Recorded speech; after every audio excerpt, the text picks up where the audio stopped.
4 hospitals ఉంటాయి. ఒక psychiatry hospital ఎక్కడో ఒకటి ఉంటుంది. సైకియాట్రిక్ కూడా కాదు సార్, నేను మీకు ఒక విషయం చెప్తాను. ఇప్పుడు జిమ్స్ ఎన్ని ఉన్నాయి? జిమ్స్ నంబర్ ఆఫ్ ఉంటాయి, ఎన్ని లక్షలు కదా, హైదరాబాద్లో వేలు ఉంటాయి కదా. నేను అనేది ఏంటంటే నీ ఫిజికల్ హెల్త్కి అన్నీ ఉన్నాయి, ఎమోషనల్ హెల్త్. ఇప్పుడు సైకియాట్రీ అనేది కొంచెం డిజార్డర్స్, నేను డిజార్డర్స్ దాకా వెళ్ళట్లేదు. కొంచెం నిన్ను నువ్వు సెట్ చేసుకోవడానికి కొద్దిగా కొంచెం గనక నువ్వు అర్థం చేసుకుంటే లైఫ్ ఏంటి, నేనేంటి, నా చుట్టుపక్కల ఏం జరుగుతుంది అనేది ఒక చిన్న కొద్దిగా కనుక అర్థం చేసుకుంటే దానికి మైండ్ జిమ్స్ కావాలి, దానికి మైండ్ జిమ్స్ కావాలి. ఫిజికల్ జిమ్స్ ఉన్నాయి కదా, అదే మైండ్ జిమ్స్, అది ఎమోషనల్ ఫిట్మెంట్. అది స్టార్ట్ చేస్తే అసలు కాలేజెస్ ఎఫర్ట్ పెడుతున్నాయి, అన్ని ఎఫర్ట్ పెడుతున్నారు, కానీ పెట్టాల్సిన వాళ్ళు పెట్టట్లేదు. సో అట్లీస్ట్ ఇంటర్వ్యూ చూసిన వాళ్ళు ఒకటి అర్థం చేసుకోవాల్సింది ఏంటంటే, ఇదేదో నాకు లబ్ధి పొందడానికి నేను చెప్పట్లే, నాకు దేవుడు ఇచ్చేది నాకు ఉందండి, వస్తాయి నాకు. నేనేదో ఇప్పుడు నా దగ్గరకు చేరండి, నేను కౌన్సిలింగ్ ఇంత ఫీజు తీసుకుంటాను, ఇంత ఛార్జ్ చేస్తాను, 2 గంటలకు 10,000 అని చెప్తే నేనేమి కరోర్పతి అయిపోను. నా కోసం కాదు ఇది. వాళ్ళు అర్థం చేసుకోకపోతే చాలా కష్టపడతారు. ఇప్పుడు డైవోర్స్లు అండి, ఎందుకు ఎన్ని డైవోర్స్లు, సెకండ్ డైవోర్స్, థర్డ్ డైవోర్స్, ఏంటది? ముందు ఇప్పుడు విన్నారా మీరు? లేదు. ముందు ఎప్పుడైనా విన్నారా సెకండ్ డైవోర్స్? చిన్నతనంలో ఒక డైవోర్స్ న్యూస్ అంటే అది బిగ్గెస్ట్ న్యూస్. 3-4 ఊళ్ళకి అయ్యేది, అసలు 3-4 ఊళ్ళకి అయ్యేది. ఇప్పుడు నా పర్సనల్ లైఫ్ చాలా ఉన్నాయి నాకు. అంతే. ఎందుకంటే వదిలేస్తే ఎందుకు ఇప్పుడు యాజ్ ఏ మోటివేషనల్ స్పీకర్గా ఇంత టూ మచ్గా డైవర్స్ కేసులు ఎందుకు ఎక్కువవుతున్నాయి? What's your understanding? My understanding is మనము ఎండ్యూరెన్స్, టాలరెన్స్ లెవెల్. ఇప్పుడు సర్జరీ అప్పుడు ఏం జరుగుతుందండి? పేషెంట్ బెడ్ మీద పడుకుంటాడు కదా, ఎనస్థీషియా ఇచ్చినప్పుడు దే స్లిట్ యూ కదా, they slit you, they cut open and do the needful and stitches వేస్తారు and you will recover.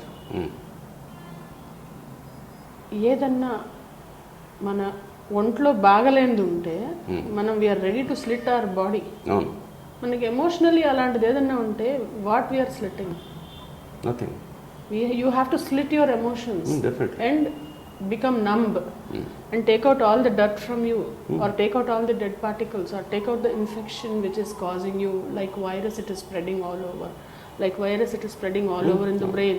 You have to cut your emotions, slit it, and then take that toxic feelings, stitch it back, have silence, have calmness, that will restore everything. ఇది లేదు ఎవరికి, ఈ correction అనేది లేదు ఎవరి దగ్గర. నీకేం కావాలో నువ్వు అది ఇవ్వడం మొదలుపెట్టు. You want to be loved, give love. You want to be pampered, pamper. You want to get gifts, give gifts. You want to be looked after, you look after. You want money, give money. You want a good marriage, be a good person in the marriage. And then it will come back. If it doesn't come back, move on, you're not in the right place. I will not stay అలాగే ఉండు, అతుక్కొని గోడ మీద బల్లిలాగా అతుక్కొని ఉండు అని చెప్పను నేను. If this is not the right person for you, choose 1, 2, 3 chances, 4th chance, whatever that's it. Be out. But you have to start from the scratch. Yes. మళ్ళీ చేసుకున్నాక మళ్ళీ ఎప్పుడు అంటే it's known devil is better than unknown angel అని ఒక సామెత. So ఈ మనిషితో నువ్వు అడ్జస్ట్ అవ్వు, ఎవరో ఒకళ్ళైతే కావాలి, ఒక పర్సన్ కావాలి, ఉండు, భరించలేదా? Either I'm telling it to both genders, or maybe the genders whoever. Gender సంబంధం లేదు, ఇండివిజువల్స్ రాదర్. ఎవరైనా నీకు పార్ట్నర్ కావాలి, ఉండాలి, లేదా సింగిల్గా ఉండు కదా. ఎందుకు పెళ్ళయ్యాక పిల్లల్ని ఇబ్బంది పెట్టండి? పిల్లలు ఎక్కడికి వెళ్తారు చెప్పండి? వాళ్ళు ఎంత టర్మాయిల్ అనుభవిస్తారు. సో ఇది ఎందుకు ఉంటుంది అని అంటే ఎండ్యూరెన్స్ లేదు, ఈ పేషెన్స్ లేదు మనుషుల్లో, అండ్ ఈ కరెక్షన్ లేదు. కరెక్షన్ అండ్ ఈ గివ్ అండ్ టేక్. ఇద్దరికి ఇవ్వటం ఉండేది, గివ్ అండ్ టేక్. ఇద్దరికి ఇవ్వటం ఎక్కువ ఉండేది గతంలో రిలేషన్స్లో. ఇప్పుడు ఓన్లీ ఇన్కమింగ్. ఎందుకంటే వాళ్ళకి భయం, ఇవ్వరేమో అని భయం. ఆ ఇన్సెక్యూరిటీ తీసే మా అవతల వాళ్ళలో లేదు, ఐఎమ్ దేర్ ఫర్ యూ అని చూపించు. ఎవరు బ్యాడ్ ఉండరండి. Nobody is Born bad. Nobody is married to get divorced. Nobody gets a vehicle to accident చేద్దాం అని వెహికల్ ఎవడు కొనుక్కుంటాడా? చలో దీన్ని బెలూన్స్ ఉన్నాయి కదా దీన్ని వాడదాం అని పోయి గుద్దుతారు ఎవరన్నా? నో.